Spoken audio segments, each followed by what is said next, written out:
15 Asian economies this month formed the world's biggest ever trade bloc, spanning 30% of the global economy and population.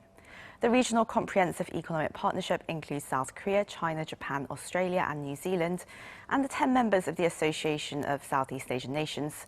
They inked the deal after nearly a decade of talks over the trade terms and India deciding to pull out last year. Now, RCEP covers 20 chapters of trade rules from goods, investment and e-commerce to intellectual property, removing tariffs from at least 92% of goods within 20 years. Government leaders expressed hope that the megadeal would help their countries recover from the coronavirus pandemic by generating new opportunities for trade and investment within the region.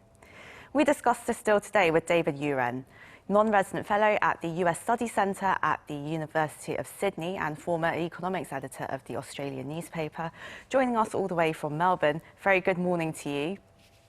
Morning. We're also joined by Yang Jun-seok, Professor of Economics at the Catholic University of Korea. It's great to see you. Good morning. Well, let's start with you, Mr. Arirang. Now, RCEP, it's going to contribute to, well, limiting the administrative burden on a lot of trading companies. That's one of the biggest advantages that this deal has. And once implemented, of course, it's going to have one rule of origin that applies across all of Asia. Now, how would this really work? And which countries do you think will benefit the most from this? Well, I think that this has been an ASEAN-led initiative, and ASEAN, above all, has a vested interest in international supply chain manufacturing.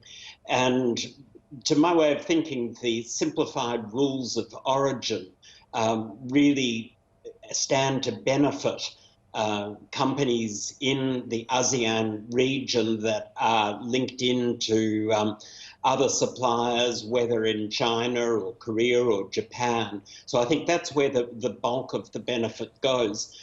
For Australia, probably not as much as other countries, but I think for Australia, its significance is more that it just helps to cement Australia into this pan-regional Asian trading network. Australia, as a supplier of commodities, tends to be at the very beginning of the supply chain, so it doesn't really benefit so much from the lowering of tariffs on the intermediate products.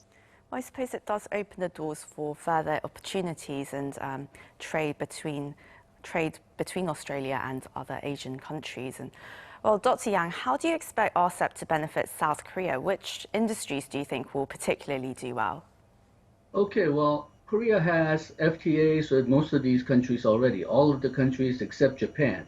So while it will have some positive effect, it won't be quite as large as if it would have been if this was an entirely new FTA. Korea Institute for International Economics Policy estimates that perhaps the RCEP will add about 0.4 to 0.6% to the GDP, though there are other organizations who believe that GDP will rise by as much as 1.1%. I think that's a bit too high, but still, it will have some positive effect even beyond the FTA that we have with these countries already.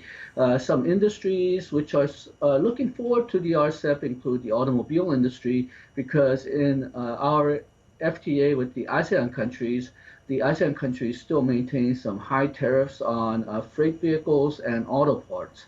Also, the pharmaceutical industry and the biotech industry are carefully optimistic. They do believe that some of the non-tariff barriers and some problem with standards have been removed. But again, they're carefully optimistic. But because we have FTAs with all of these countries already, we believe that the overall effect will be moderate, but still positive. And of course, because of the Trump administration, there's a symbolic meaning, which may be most important of them all, that these countries will continue to support open trade. So South Korea and Australia, they're not really, it doesn't look like they're going to gain a lot of benefits from this trade deal, seeing as South Korea, as you just mentioned, sir, that's already had a lot of trade links, and Australia not being so tied to the supply chain across the ASEAN countries. And Mr. Yuran, well, you said that. Again, you said that Australia might not gain so much from this deal. And while the Trans-Pacific Partnership, though, is much more specific and aims to set the global standards on trade. And it looks like more and more countries, including the UK, are considering membership. And of course, already 7 RCEP countries are part of the TPP. So what really is the significance of having RCEP at all? I mean, especially when India's pulled out. Well, I think that there are a couple of aspects to RCEP that are particular. First is, I think, the fact that it includes Japan, China, and South Korea. That is a first. It's a first for China to be in a multilateral trade agreement, and it is a first for Japan and Korea to be in a trade agreement, and to have the 3 countries tied together, I think is of very great significance. I also think that the simplicity of the rules of origin in the RCEP agreement is a really quite significant achievement. I think with one of the issues with free trade agreements, when people talk about the spaghetti bowl of bilateral trade agreements across the Asia-Pacific region, with so many bilateral deals with different rules of origin, the TPP rules of origin are really very complex. Unless everything is made in the member country, there are very complex rules that are required to be understood and complied with if products are to benefit from TPP tariff reduction. Whereas the very simple across-the-board approach that allows, I think, up to 40% of foreign content, of non-member content within RCEP, I think that will greatly facilitate business across the region and supply chain manufacturing across the region. So I think that's quite a specific achievement by the RCEP partners that's quite distinct from the TPP. The TPP does other things. The TPP goes a lot further with services. It goes a lot further with data protection, intellectual property. But at the same token, I think the RCEP has got some clauses on data protections that go further than many people expected at the outset. So, I think it does make a significant contribution, really not only to base manufacturing, but to more higher value-added, high-tech manufacturing as well. And Dr. Yang, do you think South Korea should join the TPP? I mean, the country was looking into it over the last few years, but decided not to. But, I mean, would countries like South Korea and the United States, would they lose out if they sit out of the TPP treaty? Okay, well, for Korea, when the U.S. pulled out of the TPP, it really reduced a lot of potential benefits. So Korea, I think, lost a lot of interest. Without the United States, the TPP countries only account for 13% of global GDP and 15% of global trade.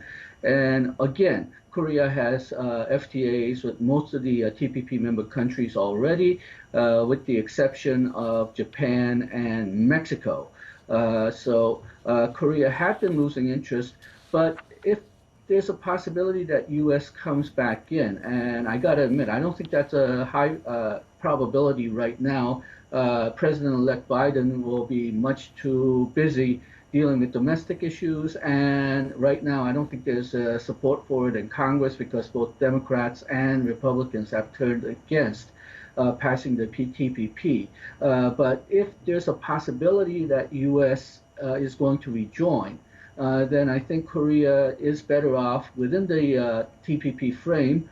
And if that is so, then Korea is better off joining it before the U.S. comes back in, because U.S. will probably want to renegotiate at least portions of the TPP. And given the sort of the protectionist anti-trade environment that both Democrats and Republicans are embracing, it'll be very difficult negotiations, and Korea is probably better off negotiating within the TPP than from outside the TPP. So if there's a realistic chance of U.S. joining the TPP, then Korea should definitely join as quickly as possible. But for now, a wait-and-see attitude may be what's called for here because there's a lot of resistance inside Korea for TPP.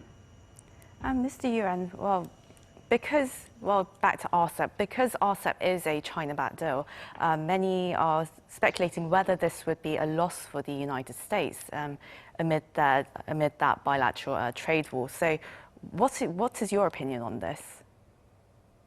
Well, I think that the US has been, as Dr. Yan was saying, there is protectionism in the US on both sides of politics, both Republicans and Democrats. I think Biden owes his victory to winning back the working class in the US manufacturing heartland of Michigan, Wisconsin, Pennsylvania, and I think that will ensure that the US retains a fairly protectionist approach to trade. So what RCEP does is it opens the supply chains and the economies of the Asia-Pacific to trade with each other. I think it's striking that intra-regional trade within Asia, it actually fell slightly in 2019. We obviously don't have the figures for 2020, but it will have fallen further. But I think that emerging from the coronavirus with the RCEP, with that kind of underpinning, you can see that the Chinese economy is performing quite strongly. I think you will see the member nations of RCEP performing significantly better than either the US or Europe. And so I think that RCEP will help underwrite stronger growth, better economic performance across the Asia-Pacific region. And yeah, the US will be to some extent a loser in that. It won't be as engaged in the trade, and I think because it's not engaged in the economics, it will be harder for it to be engaged strategically in the region as well. And do you think, Mr. Yuan, that the US will just allow that to happen, or is it going to put countries like Australia and South Korea under the same kind of pressure that the Trump administration was imposing on those countries? Well, I think Australia at the moment is very much feeling the tensions between our economic relationship with China and our strategic relationship with the United States. One can see that there's quite a lot of trade friction now emerging between Australia and China as China objects to some of the positions that Australia is taking on issues like Huawei or foreign interference in political matters and also foreign investment. So I think those are vexed problems. I don't think RCEP really washes those problems away. I think you can see globally there is a rising tension between national security forces who are looking at China seeing it as a threat, and the forces of business and economics that see prosperity being built from strengthening the links with China. So I think that is a very fundamental tension that we are going to be living with for years ahead. So it's not going to go away anytime soon. And well, Dr. Yang, now RCEP is also significant because it brings together South Korea, Japan and China together under one trade deal, which hasn't been done before, though there were efforts, of course. Do you think this could be the first step towards closer trade ties, trilateral trade ties, or do you think this would be as close as it gets? Well, I think for now it'll be as close as it gets because, well, we just mentioned the strategic problems with China. That's not going to go away, though I do expect it to be somewhat softer under the Biden regime because I think rather than President Trump, who said you're either on my side or the other side, President Biden will be much more rule and principle based. He may ask Korea to join in some retaliatory measures if, say, China breaks a human rights rule. But I don't see President Biden starting a trade war like President Trump did. But Korea will have to try to stay in the middle as much as possible. So at least for now, I don't think the China, Japan, and Korea trade will significantly improve.